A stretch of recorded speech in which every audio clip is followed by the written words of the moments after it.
बाबा, हं? आज येताना बासुंदी घेऊन या ना. अगं, कालच आपण आईचा वाढदिवस होता म्हणून आणली होती ना. ऐकलं? हं. गोकुळची बासुंदी पुन्हा खावीशी वाटतेय. खरं सांगू, मलाही खावीशी वाटतीये. पुन्हा पुन्हा खावीशी वाटणारी गोकुळ बासुंदी.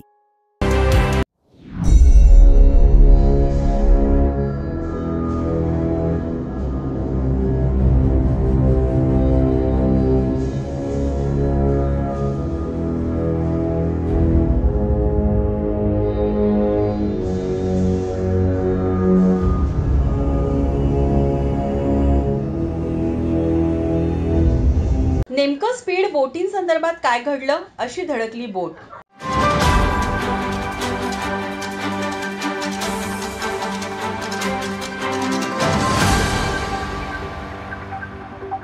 काल बुधवारी नौदलाची स्पीड बोट प्रचंड वेगात येऊन गेटवे ऑफ इंडियावरून एलिफंटला निघालेल्या नीलकमल या बोटीला धडकली. यामध्ये 13 जणांचा मृत्यू झाला. आता हा अपघात कसा घडला, नेमकं या स्पीड बोटी संदर्भात काय घडलं, याबाबत माहिती समोर आली आहे. ज्या स्पीड बोटचा अपघात झाला तिचं इंजिन नव्यानेच बसवण्यात आलं होतं. या इंजिनमध्ये बिघाड झाल्याने हा अपघात घडल्याची माहिती नौदलाकडून देण्यात आली आहे. नेमकं या बोटी संदर्भात काय घडलं, तांत्रिक अडचण का आणि कशी निर्माण झाली, याबद्दलचा शोध घेण्यासाठी सविस्तर सखोल चौकशी सुरू करण्यात आली आहे. प्रथमदर्शनी हा अपघात नव्याने बसवलेल्या इंजिनमधील तांत्रिक बिघाडामुळे झाल्याचं सांगितलं जात आहे. या बोटीचं नियंत्रण कोणाच्या हाती होतं, याबद्दल माहिती अद्याप समोर आलेली नाही.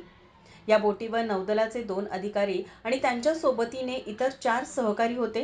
पण अपघात झाला तेव्हा बोट कोण चालवत होतं, याबद्दलची माहिती समोर येत आहे. एखाद्या बोटीचं इंजिन किंवा इतर मोठा भाग बदलला जातो तेव्हा त्याच्या सखोल चाचण्या घेतल्या जातात.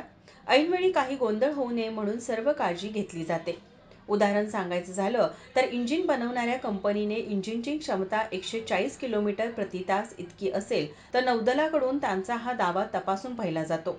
अशी चाचणी अपघात झाला तेव्हा सुरू होती, अशी माहिती नौदल अधिकाऱ्यांनी दिली आहे.